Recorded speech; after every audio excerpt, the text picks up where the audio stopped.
A lokacin da abu ya faru ina tsaye tare da mu biyu ne da ni da abokina, abokin aikina.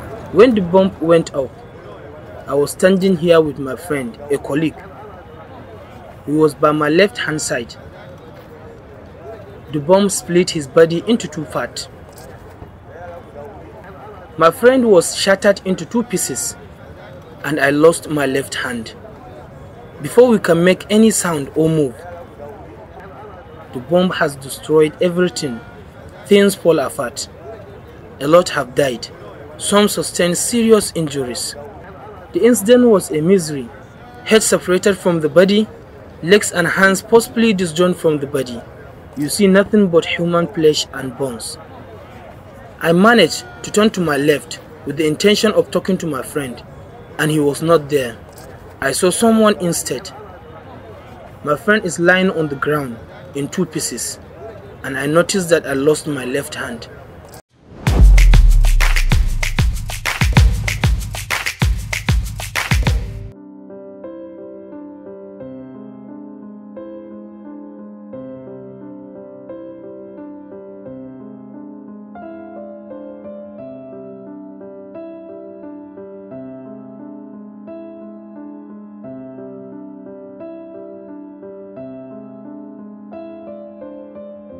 Abun da ya faru a ranar wata Litinin da safe. What happened was that it was a Monday morning. I arrived at my working place as usual. Then, after 5 to 10 minutes of my arrival, the bomb blast. I was standing at that corner initially, not knowing that there would be a bomb blast or any sort of criminal act. There are few people in the garage, as it was early when I came. The suspect that brought the bomb placed it at that corner, close to the new buses donated by El Rufai, and coincidentally, the garage became full with passengers and union workers. That is around 4 to 5 a.m. in the morning. Everyone is busy with his or her personal business. The garage was full, except those that were late. They escaped this fatal incident. 8 years ago, I'm working with R5 buses as a ticket vendor here in Nyanya terminal. So on Monday morning, around 6:45, so when we are here, that very early in the that very Monday morning, I'm here in the park around 4:30 a.m. So when the buses start coming in around 5, I'm here. So I move about 3 buses only me that very morning. So reaching when the day is break, my colleagues, some of them came around. So we are here, and the population, the line is much. So we are into the line, giving a passenger ticket. So just a resident from the middle of the line, because of issue of the change, I'm trying to run away from giving people change. I now leave the line to back of the buses, about 2 buses back. I'm standing there where we are gisting with one of my colleagues. So we are standing there, just a sudden we just hear the sound. Then all of us were in the floor. So when I'm on the ground, I just saw a hand around me jumping. That is where I have strength. I shouted, I ran out. When me running out, they hold me.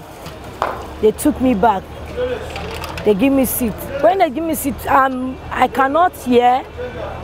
But when I remember my colleague that I left them at the gate, and I shouted, running to them, I saw everybody was on the floor, pieces. So they now hold me from there. The security men hold me from there, took me back to the office. When they sit me down there, talking to me, I'm not hearing.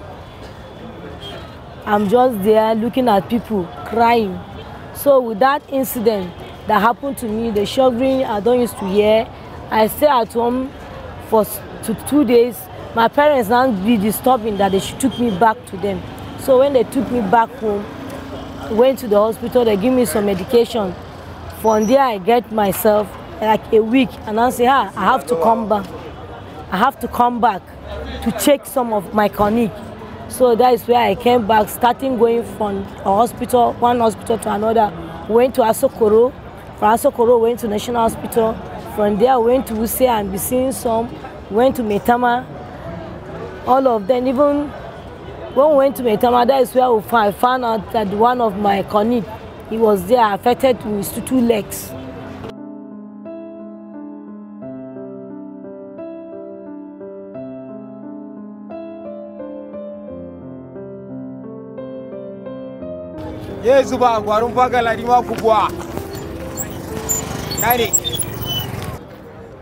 When the bomb went off, I was standing here with my friend, a colleague. He was by my left hand side. The bomb split his body into two parts. My friend was shattered into two pieces, and I lost my left hand.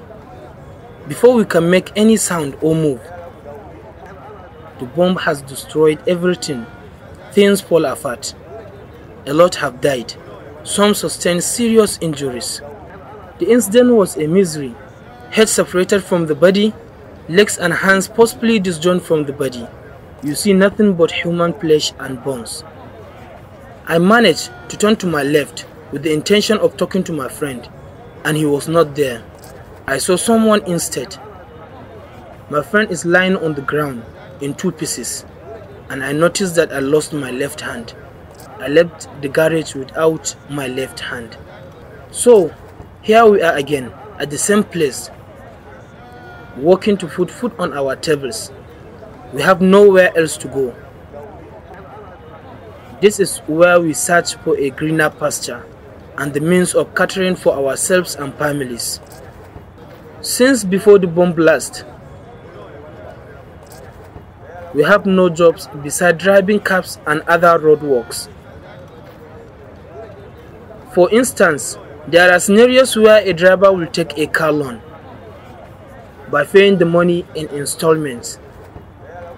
But time will come when he can't afford to pay the weekly or monthly dues, and at the end, he has to give back the car. So that person has to join the RTW union before he gets another car. Now I don't drive, so I joined the RTW union. This place is like my home. Everyone knows me. Working as an RTW officer has replaced my previous work as a driver. We didn't receive any relief materials or donations from the government or any organization. Besides that, I have 7 children. Yes, I have 7 children. I have 2 wives. So I have no option. This garage is where I source money and take care of my daily needs.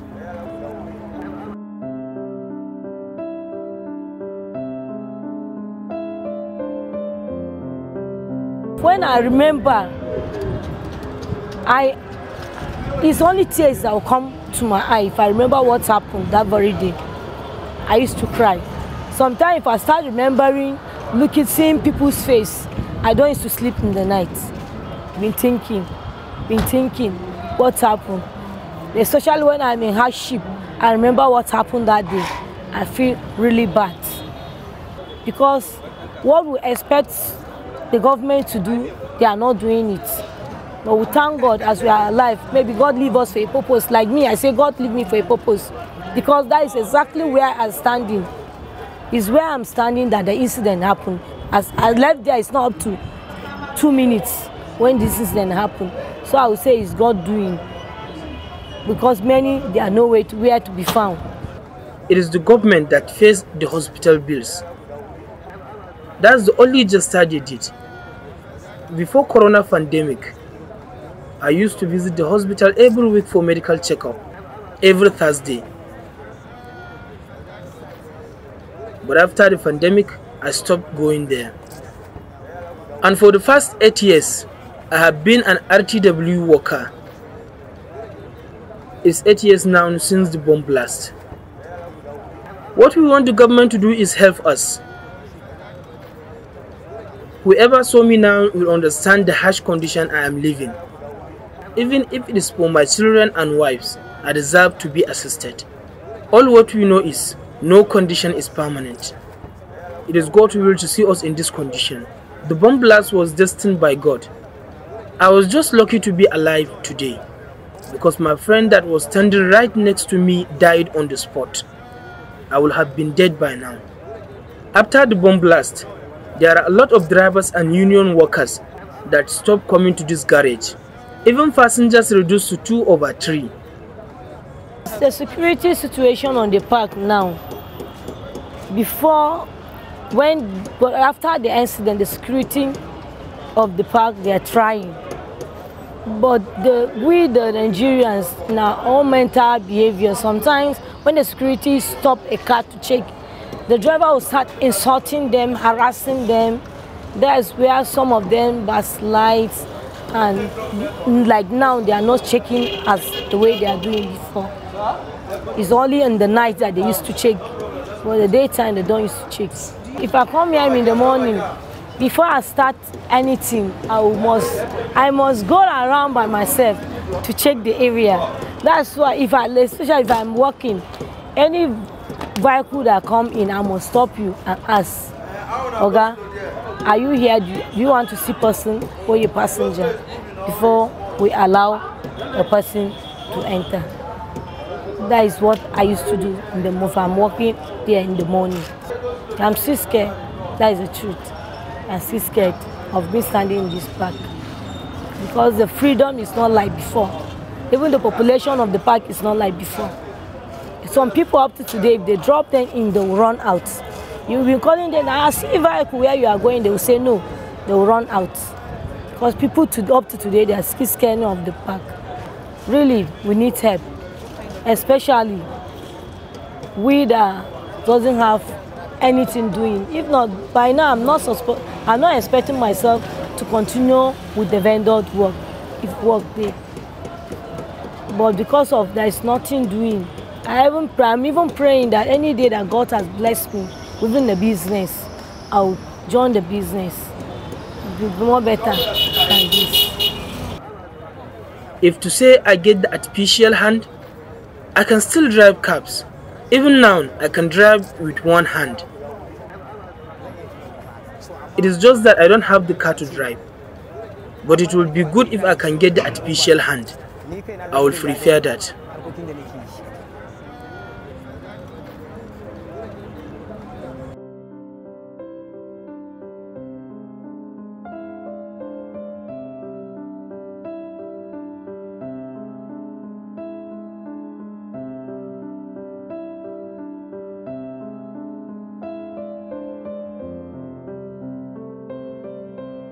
I'm using this opportunity to tell this administration that, or to tell Nigerians that Nigeria is not an ideal society, and I doubt if it will ever be. Let me repeat myself. Nigeria is not an ideal society, and I doubt if Nigeria will ever be. Because no ideal society will prefer the insurgent to the victims. Because years and years rose in, and we saw different programs for the insurgents. We saw de-radicalization, rehabilitation, and even sponsoring them abroad without even considering the victims, those who were beleaguered with one injury or the other. We have about 20 amputees in Abuja here. We might not see any of them because everybody, they are all angry with the government. Government, they said, is a continuum. Yes, the last administration, they raised about 54.89 billion naira for the victims. But where is the money today? We engaged this government to satellite into this money, but nothing was done. Everything went haywire. So there's nothing we have done that this government has risen or looked into. So we are calling on this government to do something before it is too late, because victims of insurgency themselves must not be driven to violence before they take cognizance. Because it's like government understand the language of violence. Because it is when you carry gun, when you start blocking the roads, they will recognize you that you are one victim in one way or the other. And I also stand here to tell you that a lot of victims are dying silently. We have a lot of people who are not here because of their traumas. My members have not been de-traumatized. My members are not rehabilitated. My members are not compensated. Because if you must do the radicalization as the world are going about doing it, you must, other nations, other Western worlds, they first of all take care of their victims. They give them, they were on salary for life, but this was never done in Nigeria. Nigerians assumed, the government just assumed that it's a normal occurrence. Boko Haram insurgent is not a normal occurrence, it's another man causing another man pain, maybe because they have issues with the government. So, and government is settling them, they are sending them abroad, they are compensating them, they are even giving them jobs in Nigerian army, in the immigration, and so on and so forth, where we have my people who are permanently disabled, we have people who have no limbs, who have been disabled from doing their normal businesses. I have a lot of people, many of them are here. Some lost an eye. We lost one, Solomon Musa, at I think 2014. He was one of the board of trustees. But we never knew that he has a complication, he has convulsion because the bombing affected his brain. So he was looking for money. The next thing we heard was that Musa is dead, Hope Musa is dead. So, and we have scores. We have Thomas Adoje here who lost, his tummy was ruptured and all, he cannot live a normal life. So I'm using this opportunity to say that I cannot wish my enemy to be a victim because he or she might not survive it. You know what it is? You know what I went through? I lost everything. It was only God that I never lost my life. I lost my sight, in fact, I was just from a medical check because I went to recalibrate my glasses just 2 days ago. In fact, the doctor told me, Kayode, you are a fighter. He saw it all. When I went for orthopedic, I told my doctor, I said, I'm having back pain. And he said, I don't want to see your x-ray. He said, we never knew the leg is going to be like this. That is a professional talking. He said, we never knew the leg is going to be like this. We never knew you are going to walk again. But with all this, I got no dime from federal government. I got no kobo from, likewise, all my other members. In fact, they kept saying, they said that they paid 20 million to hospitals all over the Northeast and even in Abuja. Yes, investigation was done in 2015. I went round. The hospital I was rehabilitated, I was taken care of in University of Abuja Teaching Hospital till today. In fact, my file got missing. They seized my file that I have not paid for any of my operations. Likewise, all other victims. The then CMD said the 20 million that they promised, or the federal government is still holding them 20 million. And they kept saying that the money had been paid to them. When I went to National Hospital some year, I think that same year, 2015, yes, the CMD, John Momo was the CMD then, he said they got 12 million from T.Y. Danjuma Foundation, not Victim Support Fund though. He said they got 2 million naira for equipment and 10 million naira for treatment. And there's a body that is charged with over 50 million naira, over 50 billion naira to take care of the victim. We engage him. Professor Sunday Ochoche was in charge of Victim Support Fund. He said we are not part, he said we are just negligible out of the money is meant for other things, not for the victim. Not me, none of any of my members ever got a dime or compensated or rehabilitated. We try to talk and talk, but since they are the big wigs, so everything got watered down. These people are compatriots, they are Nigerians, and I begin to question, if this is the case, then what happens to our patriotic spirit? What happens to it? You have to be loyal to it. Patriotic spirit means being loyal to your country, you being able to sacrifice for your country.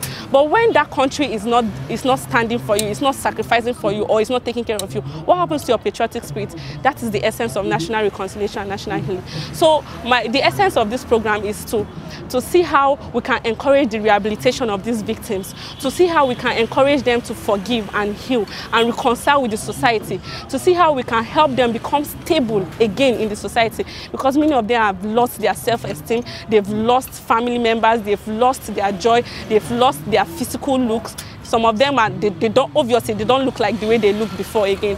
Some of them have lost jobs.